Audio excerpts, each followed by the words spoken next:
It is the end of World War II. David Ben-Gurion finally has the freedom of action he craved for decades. In December 1946, at the Zionist Congress in Basel, he is re-elected chairman of the Zionist executive and given the new defense portfolio. Chaim Weizmann, to whom Ben-Gurion has grown ever more hostile, is sidelined as the Congress for the first time fails to elect a president.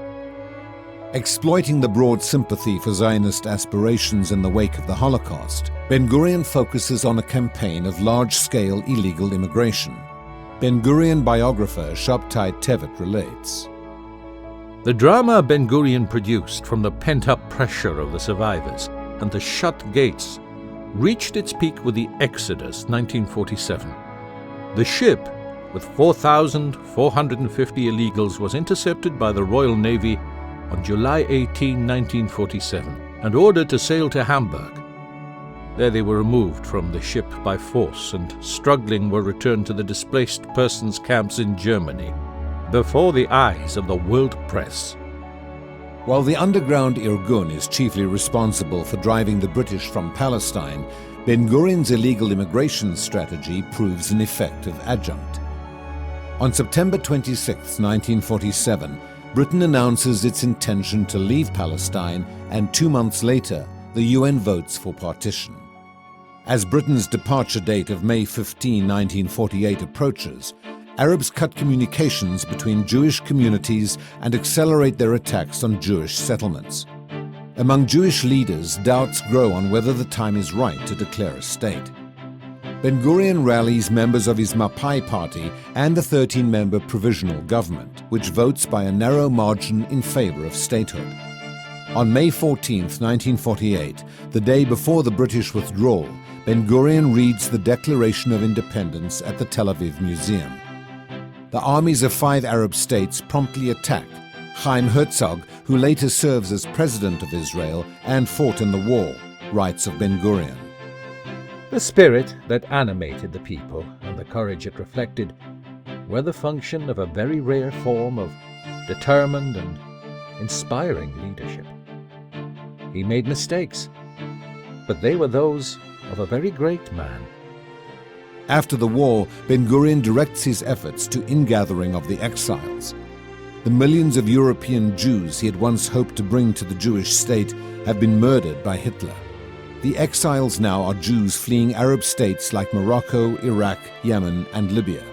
Historian Bar Zohar writes, Ben-Gurion almost single-handedly coerced Mapai, the cabinet, and the Jewish agency to open the gates to mass immigration. The burden on the state is tremendous.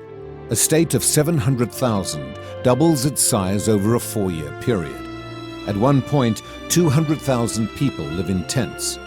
Bar Zohar writes, Time and again, the money ran out, and the government's warehouses were left bare of basic foodstuffs. On several occasions, the country's population was dependent upon a ship bringing a cargo of wheat or flour. In an effort to shore up Israel's economy, Ben-Gurion in 1951 sets out on a successful campaign to obtain $1 billion in restitution from the West German government for the Nazi plunder of Jewish property. The decision roils the country as Menachem Begin, leader of the Herut party, leads a campaign against taking what he calls unholy money from the murderers of 6 million Jews. After protest rallies, threats of terror, and a crowd storming the Knesset, Ben-Gurion's proposal is adopted by a vote of 61 to 50. In 1953, Ben-Gurion causes widespread shock when he retires to Kibbutz Sdeh Boker in the Negev, and Moshe Sharett replaces him as prime minister. But in little over a year, Ben-Gurion is back.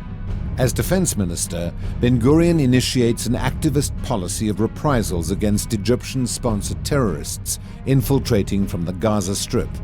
Prime Minister Sharett, far less militant, breaks with Ben-Gurion, who steps back into the prime minister's role after Knesset elections in 1955.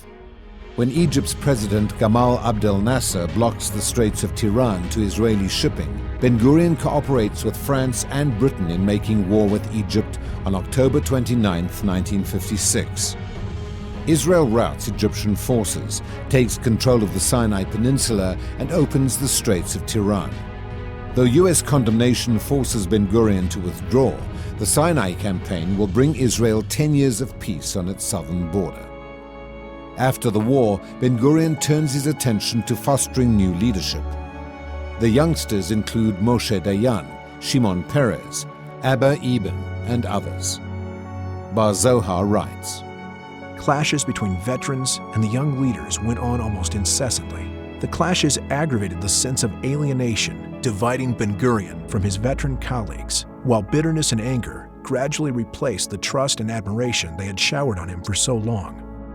Ironically, the generational battle leads Ben-Gurion, who had earlier worked so hard to unify labor, to split the Mapai party. In 1965, he founds the Rafi Party. But although the popular youngsters all come with him, the party wins a paltry 10 Knesset seats. Ben-Gurion gradually withdraws from political life. He resigns his Knesset seat in 1970. He dies 3 years later on December 1, 1973, at the age of 86. At his wish, he is buried not on Mount Herzl with other giants of Zionism, but in the desert at Sdeh Boker. A small man, he cast a giant shadow.